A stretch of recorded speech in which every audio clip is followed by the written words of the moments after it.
नमस्कार दोस्तों, आप सभी को स्वागत है हमारी इस YouTube चैनल पेंटिंग विथ विकास। तो आज की इस वीडियो में बताएंगे डीजे बॉक्स पर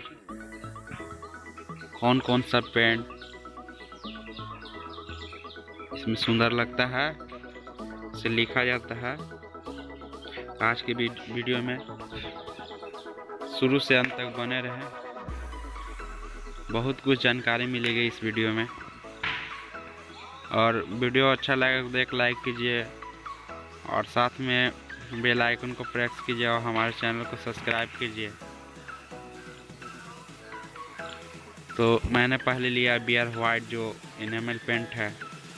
और ब्रश की बात करते हैं तो ब्रश है 12 नंबर का है, गिलहरी का वाल सॉफ्ट ब्रश।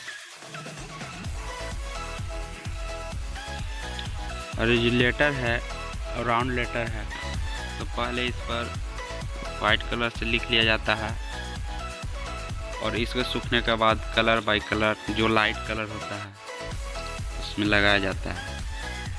तो शुरू से अंत तक वीडियो पर बने रहे। धन्यवाद।